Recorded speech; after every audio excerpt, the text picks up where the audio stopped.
हमारे YouTube channel सफलता के सारथी में आप सभी का हार्दिक स्वागत करता हूं। आज डेट है 23 जून और मैं लेके तैयार हूं आज के इम्पोर्टेंट करंट अफेयर। अगर आप हमारे इस चैनल पे नए हैं तो चैनल को सब्सक्राइब कीजिए, साथ ही साथ बेल आइकन को भी प्रेस कीजिए ताकि डेली करंट अफेयर्स की वीडियो का नोटिफिकेशन रोज सुबह आप तक पहुँच सके। इसी के साथ शुरू करते हैं हमारी यह वीडियो। आज का हमारा पहला क्वेश्चन, इंटरनेशनल योगा डे अंतर्राष्ट्रीय योग दिवस कब मनाया गया? तो जैसा कि हम सभी जानते हैं यह हर साल मनाया जाता है 21 जून को। इसकी इस बार की थीम थी yoga for health, yoga at home. Yoga for health, yoga at home. जैसा कि हम सभी जानते हैं वर्तमान में पूरी दुनिया कोरोना वायरस से बुरी तरह से प्रभावित है। ऐसे में योगा डे का महत्व काफ़ी बढ़ जाता है। योगा एट होम इंडिकेट कर रहा है सोशल डिस्टेंसिंग की तरफ। और अगर आप डेली योगा करते हैं तो आपकी इम्यूनिटी काफ़ी बढ़ेगी। इससे अगर आपकी इम्यूनिटी अच्छी होगी तो कोरोना वायरस से लड़ने में आपको काफ़ी मदद मिलेगी। अब बात की जाए इस डे के इतिहास के बारे में तो 27 सितंबर 2014 को भारत के प्रधानमंत्री नरेंद्र मोदी जी के द्वारा इस डे को मनाए जाने का प्रस्ताव यूनाइटेड नेशन की जनरल असेंबली में रखा गया। फिर इस प्रस्ताव को रखे जाने के 90 दिनों के भीतर इसको बहुमत से पारित कर दिया गया, जो कि किसी दिवस प्रस्ताव को यूनाइटेड नेशन में पारित करने का सबसे कम समय है। तो इसको आप याद रखिएगा। इसके बाद 21 जून 2015 को पहला योगा डे सेलिब्रेट किया गया। अब बात की जाए 21 जून की तो 21 जून नदर्न हेमिस्फीयर का सबसे लंबा डे होता है और योगा भी मनुष्य के जीवन को लंबा बनाता है। तो इसी के साथ हम बढ़ते हैं हमारे अगले क्वेश्चन की तरफ। हाल ही में वर्ष 2020 का पहला सूर्य ग्रहण कब देखा गया?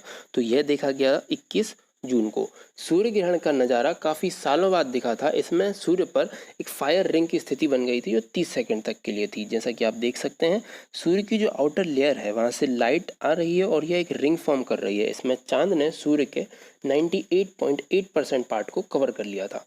अब बात की जाए सूर्य ग्रहण होता क्या है। जैसे कि हम बचपन से पढ़ते हुए आ रहे हैं, इस स्थिति में पृथ्वी और सूर्य के बीच में चांद आ जाता है और चांद सूर्य की रोशनी को पृथ्वी तक नहीं पहुंचने देता है। अब सूर्य ग्रहण होते हैं 3 टाइप के। तो जैसा कि आप फोटो में देख सकते हैं, पहला टाइप होता है पूर्ण सूर्य ग्रहण या फिर टोटल सोलर इक्लिप्स। यह इसका फोटो है। इस स्थिति में होता यह है कि जो चांद है वह पृथ्वी के काफ़ी पास आ जाता है और सूर्य पूरी तरह से दिखाई नहीं देता। चांद पूरी तरह से सूर्य को ढक लेता है। और उसके बाद स्थिति आती है आंशिक सूर्य ग्रहण या पार्शियल सोलर इक्लिप्स की। अब इसमें होता यह है कि जो चांद है वह सूर्य के किसी हिस्से को ही ढक पाता है, वह उसको पूरी तरह से नहीं ढक पाता है। जैसे कि आप फोटो में देख रहे हैं पूरा हिस्सा कवर नहीं कर पाया है चांद। अब बात की जाए एन्युलर सोलर इक्लिप्स या वलयाकार सूर्य ग्रहण की, जो कि इस बार हुआ था, वह स्थिति है इसकी। इसमें चांद जो होता है वह पृथ्वी से थोड़ा दूर होता है। इस स्थिति में जो सूर्य की जो आउटर लेयर है वह एक रिंग फॉर्म करती है, वहाँ से लाइट आती रहती है और चांद उसको पूरी तरह से ढक नहीं पाता है। तो यह तीनों टाइप के सूर्य ग्रहण हैं, इनको आप याद रखिएगा। इसी के साथ हम बढ़ते हैं हमारे अगले क्वेश्चन की तरफ। हाल ही में किसे इकोनॉमिक थिंक टैंक NIPFP के अध्यक्ष के रूप में अपॉइंट किया गया? तो यह है पूर्व RBI governor Urjit Patel. NIPFP national institute of public finance and policies, यह एक इकोनॉमिक थिंक टैंक है।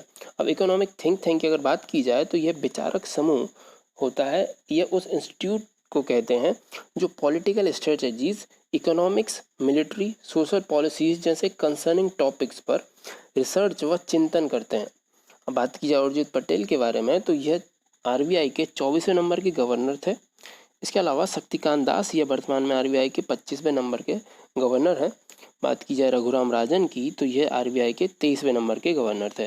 जैसे कि हम सभी जानते हैं मनमोहन सिंह जी ये पूर्व प्रधानमंत्री थे एवं काफ़ी फेमस अर्थशास्त्री हैं, इनको आप याद रखिएगा। इसी के साथ हम बढ़ते हैं हमारे अगले क्वेश्चन की तरफ। हाल ही में किस राज्य सरकार ने मौसम जानकारी वेदर इन्फॉर्मेशन के लिए मोबाइल एप्लीकेशन लॉन्च किया है? तो यह राज्य सरकार है तेलंगाना की और इस ऐप का नाम होगा TS वेदर। यह जो ऐप है यह किसानों के लिए काफ़ी यूज़फुल होगा क्योंकि इसकी हेल्प से किसान जो है उनकी एग्रीकल्चर रिलेटेड एक्टिविटीज़ की प्लानिंग कर सकेंगे। अब बात की जाए उत्तर प्रदेश की तो हाल ही में उत्तर प्रदेश मनरेगा के तहत सबसे ज़्यादा रोजगार उपलब्ध कराने वाला राज्य बन गया है। बात किया झारखंड की तो झारखंड के रांची में हाल ही में दिव्यांगों के कौशल विकास, पुनर्वास व रोजगार के लिए कंपोजिट रीजनल सेंटर का उद्घाटन हुआ है। और बात की जाए महाराष्ट्र की तो महाराष्ट्र सरकार ने हाल ही में एक ऐप लॉन्च की है जिसका नाम है एयरवेंटी ऐप। इस ऐप की मदद से महाराष्ट्र के लोग सरकारी व प्राइवेट हॉस्पिटल्स में बेड व वेंटिलेटर्स की उपलब्धता का पता लगा सकते हैं। इसी के साथ हम बढ़ते हैं हमारे अगले क्वेश्चन की तरफ। जून 2020 में इंडिया का forex reserve life time highest हो गया है, वह कितना है? तो वह है $507.64 बिलियन, और जो लास्ट ईयर था $501.703 बिलियन। फॉरेक्स रिजर्व मतलब फॉरेन एक्सचेंज रिजर्व। अब इसकी अगर बात की जाए तो हर एक देश की जो सेंट्रल बैंक होती है वह अपने बैलेंस ऑफ पेमेंट को मेंटेन करने के लिए अपने पास फॉरेन करेंसीज व रिजर्व एसेट्स को रखती है, जिसको हम बोलते हैं फॉरेक्स रिजर्व। इसी के साथ हम बढ़ते हैं हमारे अगले क्वेश्चन की तरफ। हाल ही में किसने पीस प्राइज जीता? तो पीस प्राइज जीता अमर्त्य सेन ने। यह इन्हें इनके एक दशक में ग्लोबल जस्टिस के मुद्दों, inequality in education and health care पर किए गए कार्यों के लिए यह सम्मान प्रदान किया गया। अब इन्हें 1998 में इकोनॉमिक का नोबेल पुरस्कार प्रदान किया गया था एवं 1999 में इन्हें भारत रत्न से सम्मानित किया गया था। यह 2004 से हार्वर्ड यूनिवर्सिटी में इकोनॉमिक व फिलॉसफी के प्रोफेसर भी हैं। अब बात की जाए हार्वर्ड यूनिवर्सिटी की, तो हाल ही में जो यूनिवर्सिटी रैंकिंग आई थी उसमें यह 3rd प्लेस पर रही है, तो इसको आप याद रखिएगा। बात की जाए ऑप्शंस के बारे में तो Abhijit Banerjee, Michael Kremer, Esther Duflo, इन नामों को आप काफ़ी अच्छे से जानते होंगे क्योंकि इन्हें 2019 का इकोनॉमिक का नोबेल पुरस्कार प्रदान किया गया था, तो इनको आप याद रखिएगा। इसी के साथ हम बढ़ते हैं हमारे अगले क्वेश्चन की तरफ। हाल ही में किसे BMW ग्रुप इंडिया के अध्यक्ष के रूप में अपॉइंट किया गया? तो यह है विक्रम पावा। BMW जर्मनी की एक कंपनी है जिसकी स्थापना हुई थी 1960 में। इसका हेडक्वार्टर है म्यूनिक, जर्मनी में। विक्रम पावा जो है वह 1 अगस्त 2020 से BMW ग्रुप इंडिया के अध्यक्ष के रूप में अपना कार्यभार संभालेंगे।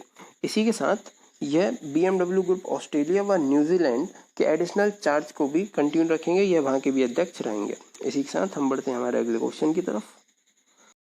हाल ही में किस राज्य सरकार ने ऑनलाइन क्लासेस पर बैन कर दिया है? तो यह है मध्य प्रदेश सरकार। मध्य प्रदेश राज्य सरकार ने 5th क्लास तक की सभी ऑनलाइन क्लासेस को पूरी तरह से बैन कर दिया है, और जो 5th से 8th तक की जो ऑनलाइन क्लासेस रहेंगी वह दिन में सिर्फ 2 ऑनलाइन क्लासेस को अलाउ किया है, और जिनकी जो ड्यूरेशन है वह है 35 से 40 मिनट, इससे ज़्यादा की क्लास नहीं होगी। इसी के साथ हम बढ़ते हैं हमारे अगले क्वेश्चन की तरफ। हाल ही में कौन सी कंपनी $150 मिलियन के मूल्य वाली पहली भारतीय कंपनी बन गई है? तो यह है रिलायंस इंडस्ट्री। इसके जो मालिक हैं वह हैं मुकेश अंबानी। विश्व की सबसे मूल्यवान सूचियों में जो शीर्ष पर है वह कंपनी है सऊदी अरामको, इसको आप याद रखिएगा। और हाल ही में फेसबुक ने रिलायंस जियो के 9.99% शेयर्स को खरीदे थे, इनको भी आप याद रखिएगा। इसी के साथ हम बढ़ते हैं हमारे अगले क्वेश्चन की तरफ। हाल ही में जिम्बाब्वे में भारत का अगला राजदूत किसे नियुक्त किया गया? तो यह है विजय खांडूजा जी। विजय खांडूजा जी वर्तमान में विदेश मंत्रालय में डायरेक्टर हैं एवं यह जगह लेंगे आर मस्कुर्व की। बात की जाए जिम्बाब्वे की, तो यह जिम्बाब्वे की स्थिति है, जैसे कि आप देख सकते हैं यह अफ्रीका की एक कंट्री है। इसकी जो कैपिटल है वह है हरारे, करेंसी है US डॉलर। कुछ वक्त पहले जिम्बाब्वे ने अपनी जो करेंसी थी वह बहुत अधिक मात्रा में छाप ली थी, तो इससे हुआ ये था कि वहाँ की जो इकोनॉमी थी वह क्रैश हो गई थी, तो इसलिए जिम्बाब्वे को अपनी मुद्रा बदलनी पड़ी और वह हो गई डॉलर। इसी के साथ हम बढ़ते हैं हमारे अगले क्वेश्चन की तरफ। किस टीम ने लगातार 8वीं बार जर्मन फुटबॉल लीग बुंदेसलीगा का खिताब अपने नाम किया है? तो यह है बायर्न म्यूनिख। बायर्न म्यूनिख ने वेर्डर ब्रेमेन को हराकर 8वीं बार यह खिताब अपने नाम किया। अब बात की जाए फुटबॉल की, तो हाल ही में फीफा की जो ताज़ा रैंकिंग है उसमें भारत की रैंकिंग 108वें नंबर पर कायम है, और जो हमारे फुटबॉल टीम के जो कप्तान हैं सुनील छेत्री जी, इनको हाल ही में JSW सीमेंट का ब्रांड एम्बेसडर बनाया गया। 2020 में इंडियन सुपर लीग का जो खिताब जीता था वह जीता था Atletico de Kolkata ATK football club ने। बात की जाए फीफा की, तो FIFA International Federation of Association of Football, इसका जो हेडक्वार्टर है वह है ज्यूरिख, स्विट्जरलैंड में। इसके जो प्रेसिडेंट हैं वह हैं गियानी इन्फेंटिनो, इनको याद रखिएगा। इसी के साथ हम बढ़ते हैं हमारे अगले क्वेश्चन की तरफ। पद्मश्री पुरस्कार से सम्मानित विद्यावेन शाह का हाल ही में निधन हो गया है, वह क्या थी? तो यह थी एक सामाजिक कार्यकर्ता। बाल कल्याण के क्षेत्र में इन्होंने महत्वपूर्ण भूमिका निभाई थी एवं 1940 में राजकोट में बाल कल्याण भवन की इन्होंने स्थापना की थी एवं सांस्कृतिक आदान प्रदान के लिए 1970 में इन्होंने महात्मा गांधी संस्कृत केंद्र की भी स्थापना की थी एवं 1992 में इन्हें पद्मश्री पुरस्कार से सम्मानित किया गया था। इसी के साथ हम बढ़ते हैं हमारे अगले क्वेश्चन की तरफ। हाल ही में किसे इंटरनेशनल टेनिस फेडरेशन द्वारा ITF world tennis tour player panel में खिलाड़ी सदस्य के रूप में शामिल किया गया है? तो यह है निकी पूनाचा एवं जो मार्क वुडफोर्ड हैं इनको मेंस के हेड के रूप में शामिल किया गया है एवं जो मैरी पियरी हैं यह वुमेंस की हेड हैं। बात की जाए इंटरनेशनल टेनिस फेडरेशन की तो इसके अध्यक्ष हैं डेविड हैगरी एवं जो इंटरनेशनल टेनिस फेडरेशन है उसका जो हेडक्वार्टर है वह है लंदन में। इसी के साथ हम बढ़ते हैं हमारे अगले क्वेश्चन की तरफ। हाल ही में भारत ने वर्चुअल EAG बैठक में हिस्सा लिया, यह कौन सी बैठक थी? तो यह थी 32वें नंबर की बैठक।